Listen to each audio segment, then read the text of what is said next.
So I believe that there's some people that were, and I don't know, I'm not going to name any names, and I could be wrong, I hope I am, that there's some people that are surrounding Trump that are still Marxist and they're still progressives, but they saw how popular Trump is, and so they've been, because you have to understand Marxism.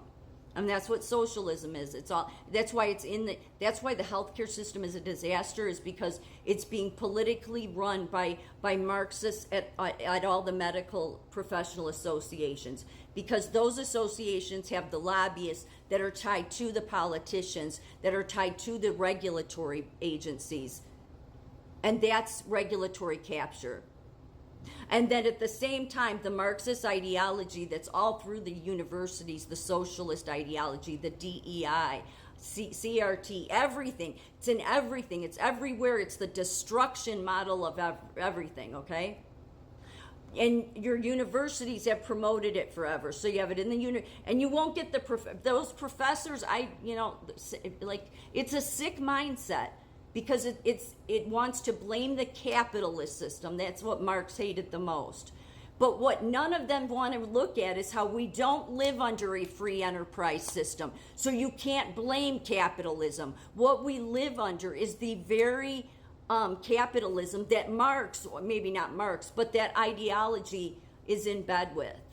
They work hand in hand while they tell you you're being screwed over. So we have regulatory capture, because all your associations that aren't technically part of the government, they're saying they're doing your bidding. They're there to help your cause, right? Whether it's the nursing union, the nursing professional organization you're in, whatever it is. Yet at the same time, they're serving the hospital administrators. Because both of them, the hospital association, the nursing association, it's their lobbyists and medical association that are in Washington, get in the politicians' ears, pushing policy, while they push in healthcare DEI, while they push Marxist ideology in healthcare. It's in all their papers, all of them. It is why they are killing healthcare. And this is not an over-exaggeration. People need to understand CRT, critical race theory, DEI, shared governance, collective, systemic racism, hating capitalism, disparities, all of that is in healthcare. And what it is all those words I said tie back to is Karl Marx. He hated the capitalist system. He felt like it was the enemy to everything. No, what the enemy truly is we don't live under a free enterprise system. Your professional associations in healthcare are in bed with your regulatory agencies that are in bed with the politicians. They all lobby to serve each other while they screw you over. DEI in healthcare was brought in because of George Floyd.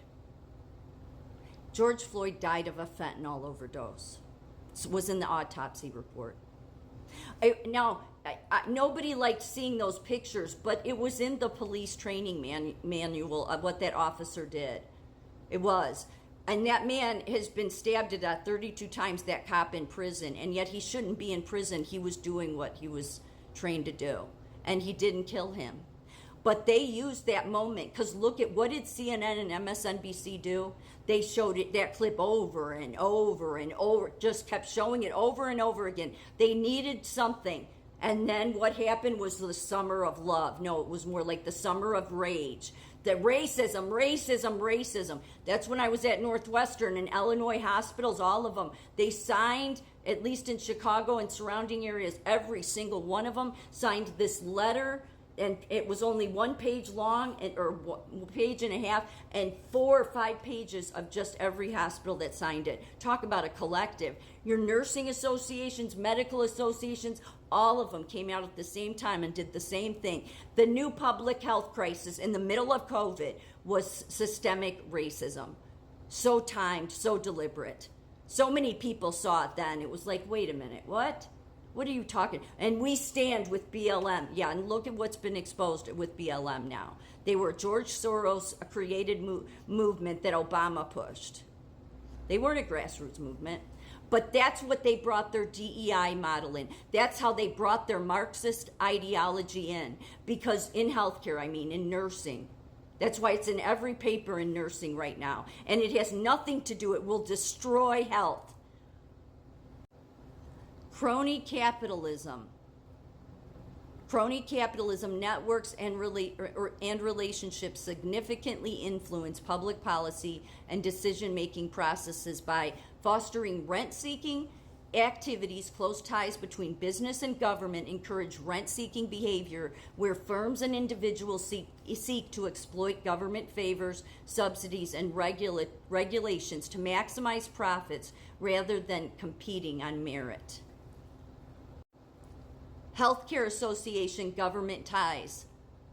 The search results, because I was searching this on AI, indicate a strong correlation between healthcare association links to the government and the perpetuation of crony capitalism in the U.S. healthcare system, which I just mentioned. Rent-seeking behavior. Insurance companies, like those involved in the Obamacare marketplace, have been accused of threatening to leave the market unless their mergers were approved by the government.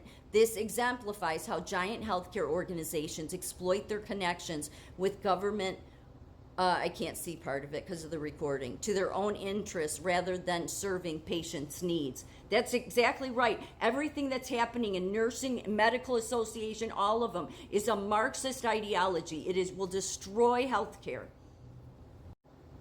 Obtaining subsidies and privileges. Businesses with strong connections to government officials secure preferential treatment such as tax breaks, grants, licenses, distorting market outcomes, and undermining fair competition. Shaping regulatory environments. Crony capitalism influences regulatory policy to their advantage, often through lobbying and campaign contributions, creating anti-competitive environments and stifling innovation. Who is it at your nursing professional organizations, medical professional organizations? Those are the people that are lobbying.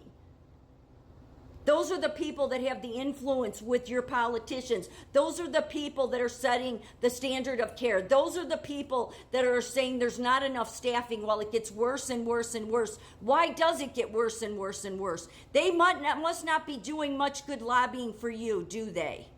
No. Because they're the ones that own the regulatory agencies. They control them. It's their people running them.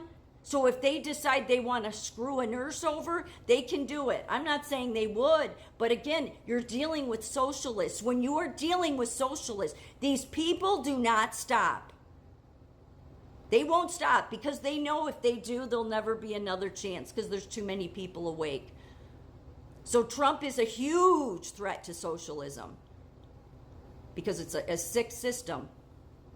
And this is with all the hospital monopolies. I've been saying this for years now. All these hospital mergers was the worst thing ever for healthcare.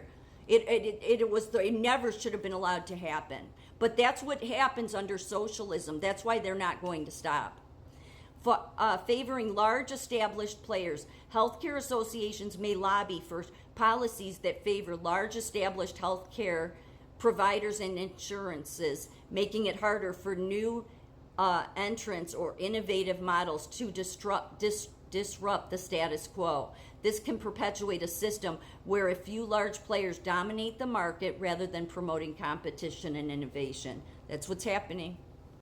And this is the worst part of these things, because these are the people that push DEI, which is about, equity and all this crap, everything being equal. Well, here's the problem with the crony capitalism, because that's what they're part of. Crony capitalist networks can shape policy agendas, directing resources and attention towards sectors and projects that benefit their interests rather than serving the broader public good. And then perpetuating inequality by favoring connected businesses and individuals. Crony capitalism exasperates income and wealth disparities as those with stronger networks and relationships reap greater benefits. And this is basically what happens. Regulatory capture occurs when regulatory agencies become dominated by the very industries they are charged with regulating. That's where we're at, America. Socialism. communism.